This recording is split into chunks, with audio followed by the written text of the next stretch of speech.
Happy holidays. Let's drink. Okay, I went to a champagne dinner last night, got a little distracted, so I'm super late. So we got 3 wines today. I've already been pouring to get us ready so we could go kind of quick because I don't want it to be too long of a video and then you leave me before it's over.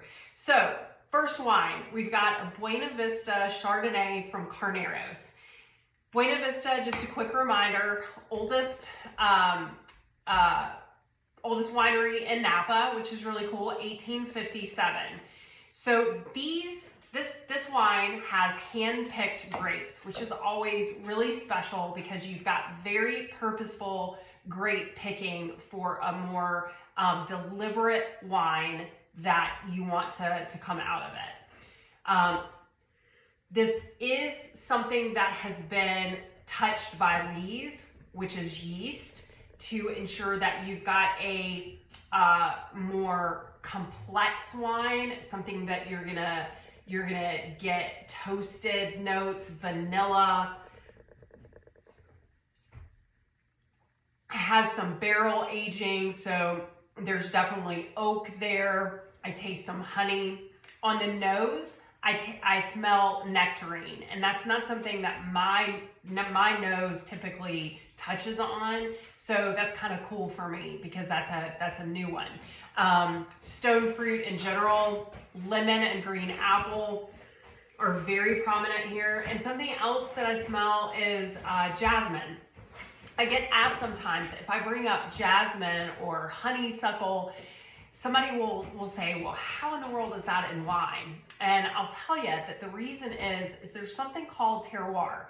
And terroir, it's kind of hard to define, but basically what it is the environment that is in and around a vineyard that impacts the vines that would impact the output of what you taste in a wine. So for instance, if there's a jasmine field several acres away from where a vineyard is, and the wind pushes the jasmine over into the vineyard, and that seeps into the soil where the vines are, then those flavors of the jasmine are going to seep into the soil. It's going to get into the vines, and when those grapes are produced, you're going to get some of that jasmine coming up into the grape. You can't help it. It's just part of the impacts of the area. And it's what makes it really special. It's part of the reason that I'm so fascinated by the different areas and what makes wine wine. So that's just something that I get here. Complexity is there.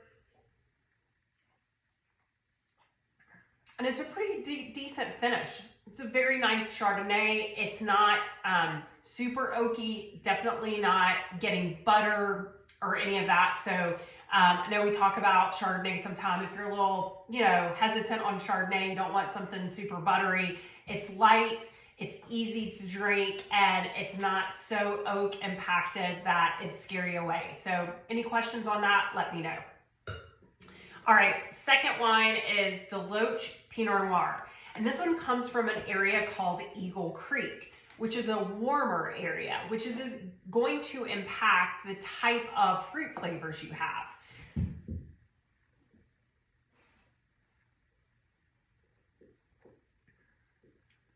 These fruit flavors are very bright and vibrant.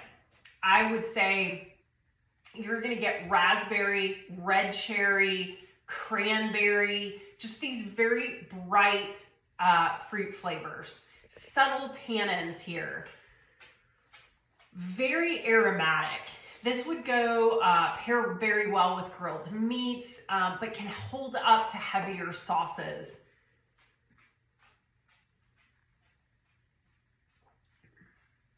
Yeah, very nice Pinot. Want something a little bit different? This would be a good one to try in your repertoire of different Pinots that you're trying out.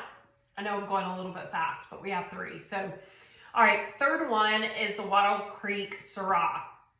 I'm kind of passionate about this one because this is a really deep, bold Syrah. If you're a Shiraz kind of person, you drink a lot maybe from Australia, New Zealand, you're probably getting typically a lighter bodied one. If you pulled this and this was a blind tasting and you looked at this in a glass before you did any kind of smell, taste test, you may look at this and go, wow, that's a Cab, that's a Zin, because I cannot see the bottom of my glass. This is really deep in color. But what happened with this wine is it was actually aged for over 2 years, very purposeful in this. And what it did was it was purposeful to get it to a very full-bodied Syrah.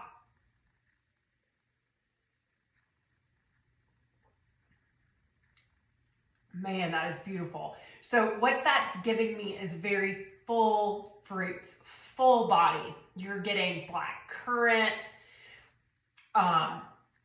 prune, blackberry, blueberry, really dark fruits, but they're still bright, but they're cooked, they're deep, and allowing a wine to age, whether it's white or red, it's allowing the fruit to fully ripen.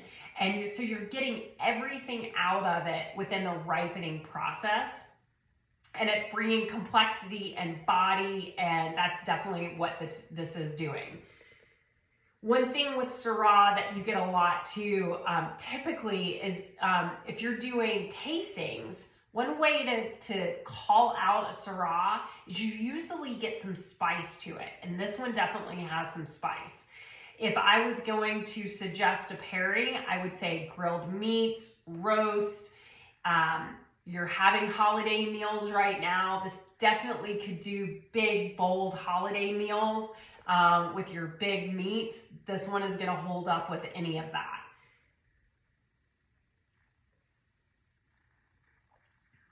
I just kind of want to keep drinking this one, honestly.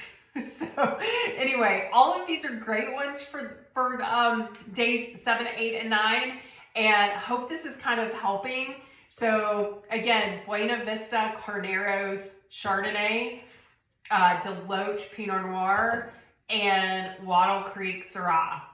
Hope you have a great evening with a great bottle. Please let me know if you're interested in any of these. I'll definitely help you out. 20% if you want to sign up for being one of my Wine Society customers, and would love to help you out with your holiday and New Year pairings. And if you're interested in any kind of tastings, I am up for doing that for you, your friends, your family. It's something I'm very passionate about. So have a wonderful evening.